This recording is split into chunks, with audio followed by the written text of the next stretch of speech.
A ideia do Lula é sair viajando o Brasil para tentar aumentar a popularidade dele. Só que essa ideia, que provavelmente deve ter saído do Sidônio, não está dando muito certo. Tanto que tem pessoas dizendo que o Sidônio é um infiltrado, porque a ideia não deu bom. A popularidade do Lula está caindo, e mesmo assim, toda vez que ele vai num evento e faz um discurso, ele fala o quê? Merda, como sempre, mas é bom que ele fale, porque o Lula perdeu as eleições anteriores e aí, né, ele não fazia esses eventos para falar as groselhas que ele fala, né? É bom que a gente veja, é bom que esses vídeos, né, quando eu corto aqui, caiam nas mãos das pessoas que ainda votam nele, porque é assim, é impressionante o que esse cara faz.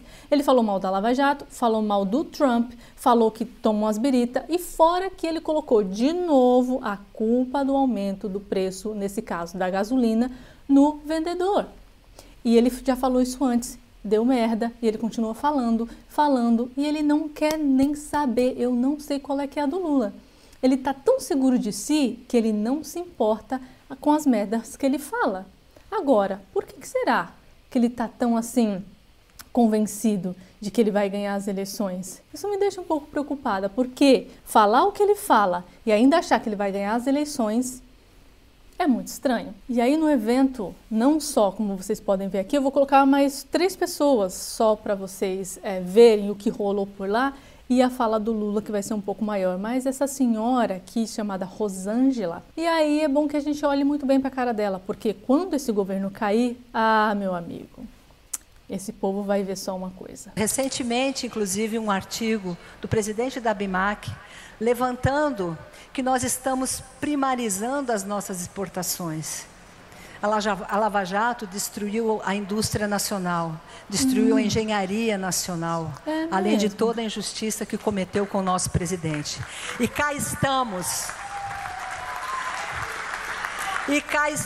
resgatando o nosso país e a nossa Petrobras, que também foi dilacerada por essa operação.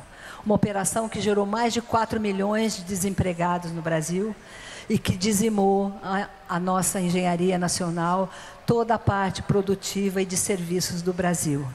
Obrigada, presidente Lula, por estar aqui conosco de novo. É interessante que a gente vê pessoas dizendo há 10 anos era muito melhor, mas as pessoas não ligam tico com teco. O que aconteceu há 10 anos atrás? Eu vou mostrar para você, daqui a pouco, quando você terminar de falar, o que aconteceu há 10 anos atrás. Só uma pessoa, só um exemplo do que aconteceu. Por que a coisa desandou há 10 anos atrás? Por que será? É muito claro isso, né? É muito então a gente claro tem mesmo. muita responsabilidade, a gente tem que ter muito claro o que aconteceu há 10 anos atrás, uma operação que veio para destruir e entregar as nossas riquezas, que veio para impedir que o maior candidato não pudesse concorrer. Agora estão falando que a Operação Lava Jato foi uma artimanha para que o Lula não pudesse concorrer, colocando o Lula de vítima, entendi. Que veio para destruir o Brasil e nos colocar de joelhos para os colonizadores novamente. Nós temos essa missão, presidente Lula, nós vamos reconstruir a Petrobras e o Brasil.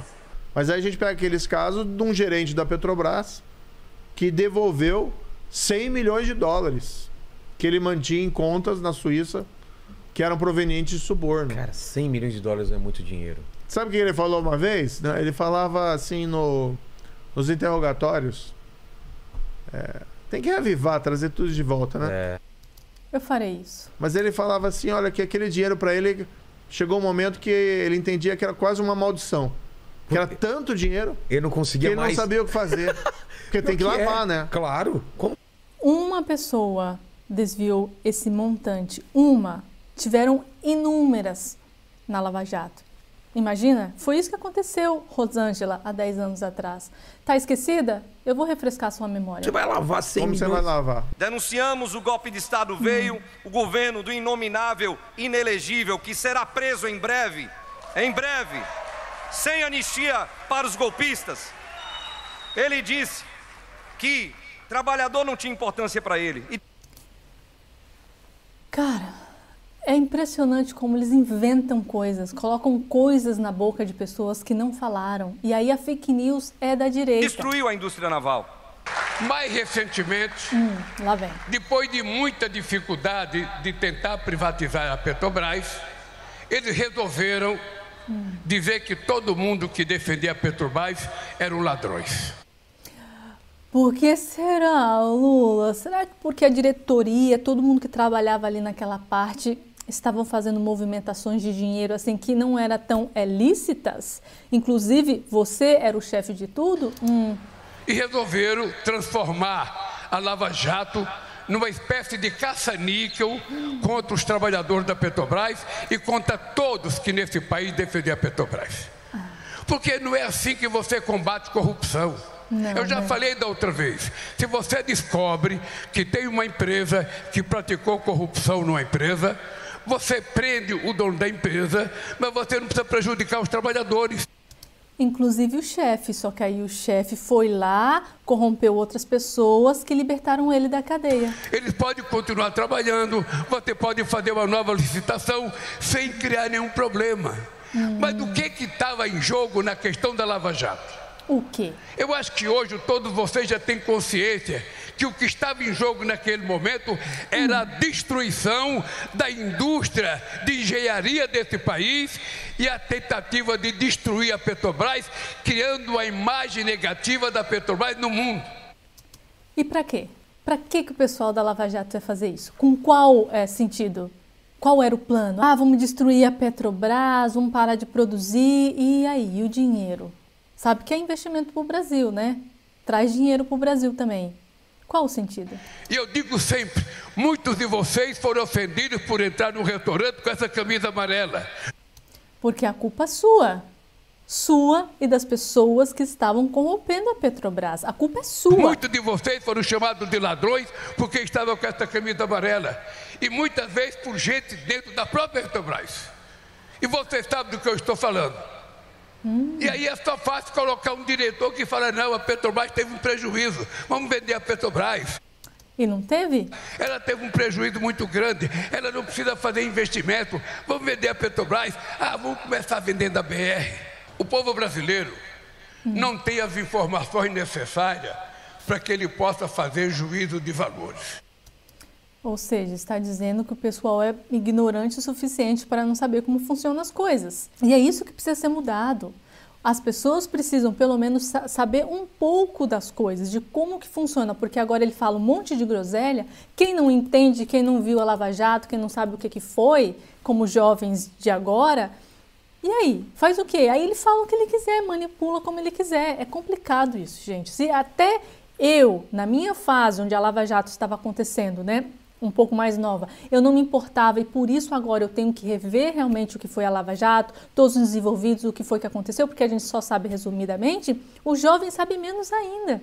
E aqui também, é engraçado, eu acho que eu não coloquei aqui nesses trechos, mas ele falou, porque o pessoal esquece da história e não sei o quê, por isso a gente tem que contar, recontar a história. Ele falou alguma coisa do tipo, falando isso, né, de que as pessoas esquecem, por isso a gente tem que relembrar a história. E eu concordo com ele, o problema é que quando ele vai relembrar a história, ele manipula. E aí as pessoas que gostam dele não entendem, porque muitos assuntos do que ele fala, a gente não sabe e a gente não tem como saber se ele está falando a verdade ou não. Aí você tem que precisar ver um canal de um especialista falando tal coisa. Por exemplo, eu não entendo nada de Petrobras, não entendo nada sobre essa questão da importação e importação de petróleo. Então, tem que ter muito cuidado com o que ele vai falar. Mas tudo que ele fala, a gente sabe que é mentira. Então, ele não tem. Então, quando sai um anúncio do diesel, da gasolina, do gás, a Petrobras leva fama, o governo federal leva fama e muitas vezes a Petrobras não tem culpa nenhuma.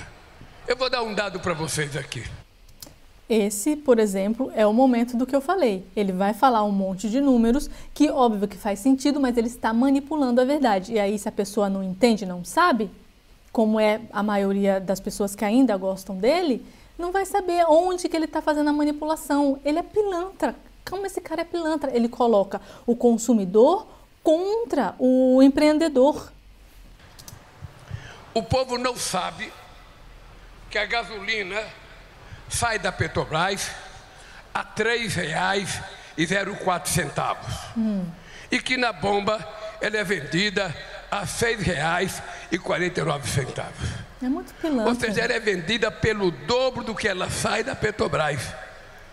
Mas quando sai o aumento, o povo pensa que é a Petrobras que aumentou. E nem sempre é a Petrobras, porque cada estado e cada posto tem liberdade de aumentar a hora que quer. E os impostos pagos são ICMS para os estados, como o último aumento que teve agora. E o óleo diesel sai da Petrobras a R$ 3,77.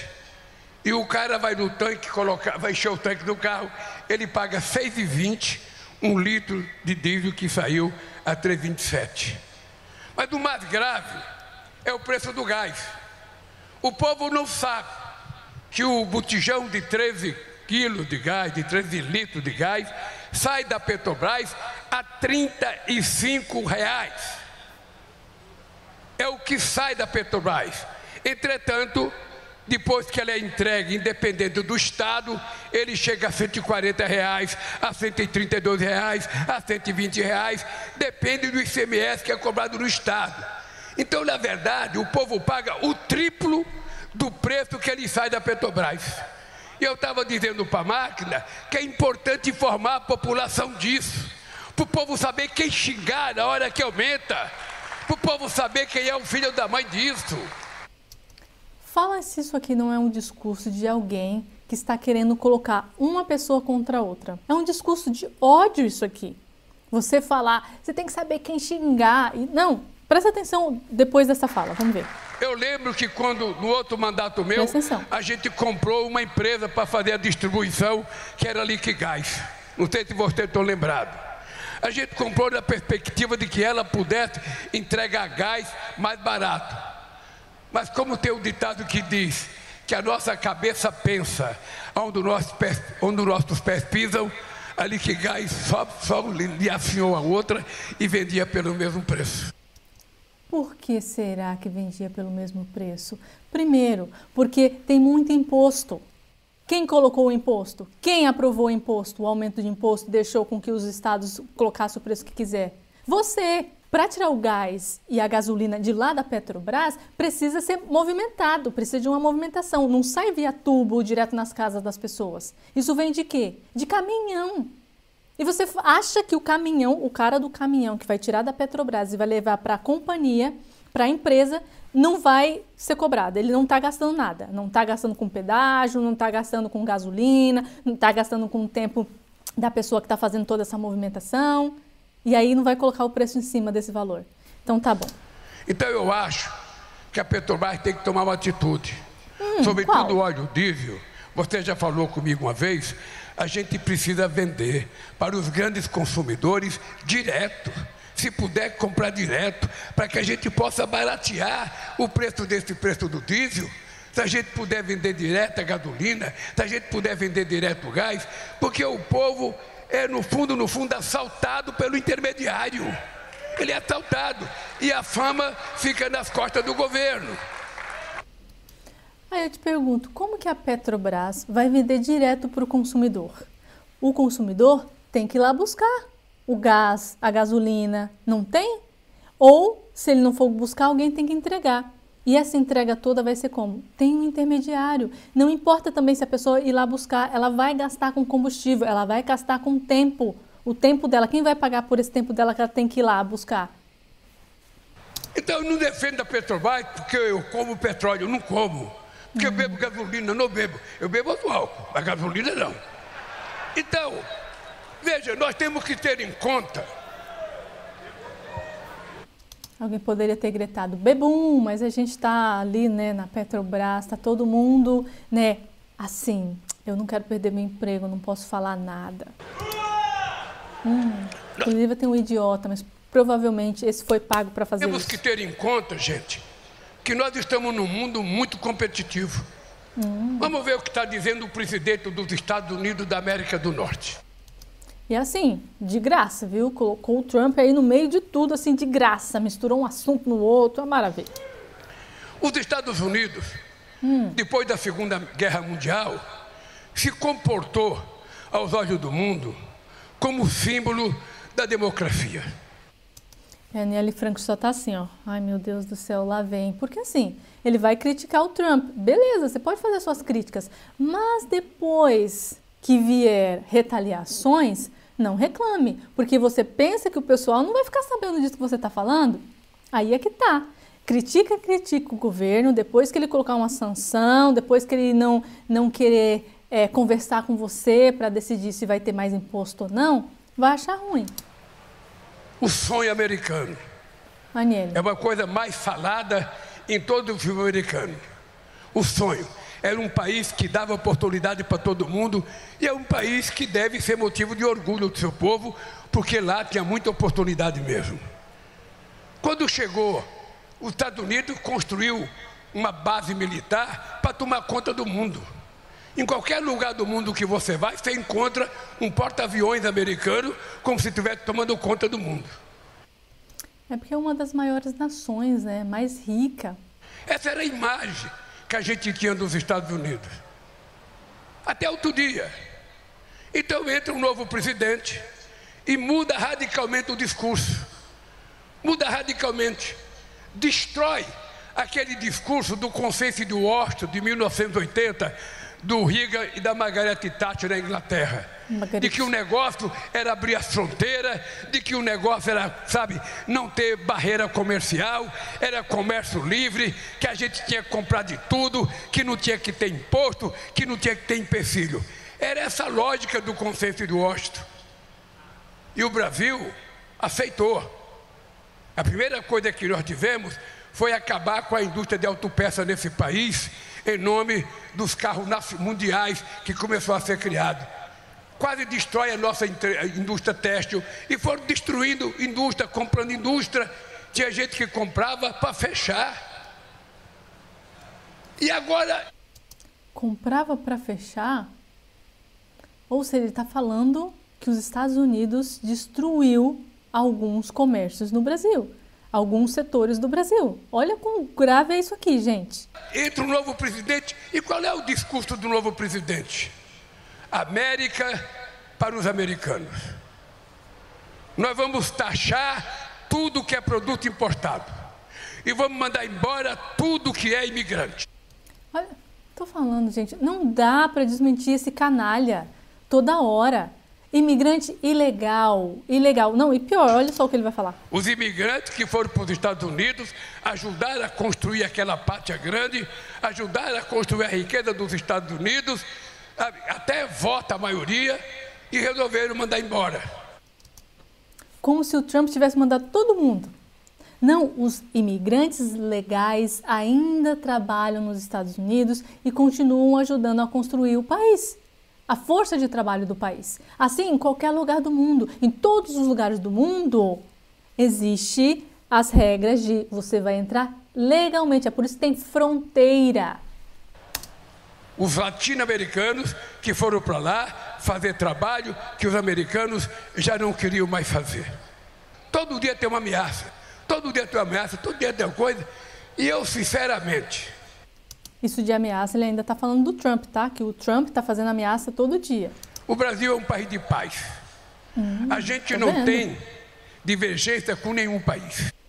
Não, e essas críticas que você fez pro Trump, assim, de graça, por nada. Ah, é tranquilo. Ele nem vai saber. Estamos aqui falando só para dentro do Brasil, só os brasileiros estão ouvindo. A gente é um país que a gente gosta de todo mundo e a gente quer que todo mundo goste da gente. Tô vendo. Eu, ao invés de um murro, gosto de dar um abraço. Ao invés de uma mordida, gosto de dar um beijo. Então é esse país que nós estamos construindo e que vamos construir. Não vamos aceitar nenhum desaforo. E é importante utilizar um encontro como esse da Petrobras para a gente dizer, é verdade que os Estados Unidos é dos americanos. É verdade que a China é dos chineses, é verdade que a Rússia é do russo, é verdade que a Índia é do indiano, mas é verdade que o Brasil é do povo brasileiro e eles têm que respeitar as coisas que nós fazemos aqui dentro. Essa parte é sensacional. Não sei se vocês viram aí, né? Tem uma galera com a roupa laranja aí na frente, que alguns provavelmente foram contratados contratados para fazer isso e também tem o pessoal do sindicato, porque aqui está escrito, como é que é? FUP, alguma coisa do tipo. Então, esse povo, depois da terceira linha de assento, não tem ninguém batendo palma, tá? Aí tem uma pessoa lá no fundinho, outra no meio, assim, mas só. Maravilha, super respeitado. Olha lá. É importante que a gente tenha orgulho. Só os contratados ali na frente, né? Orgulho de dizer, nós somos brasileiros e não desistimos nunca. Esse país é nosso.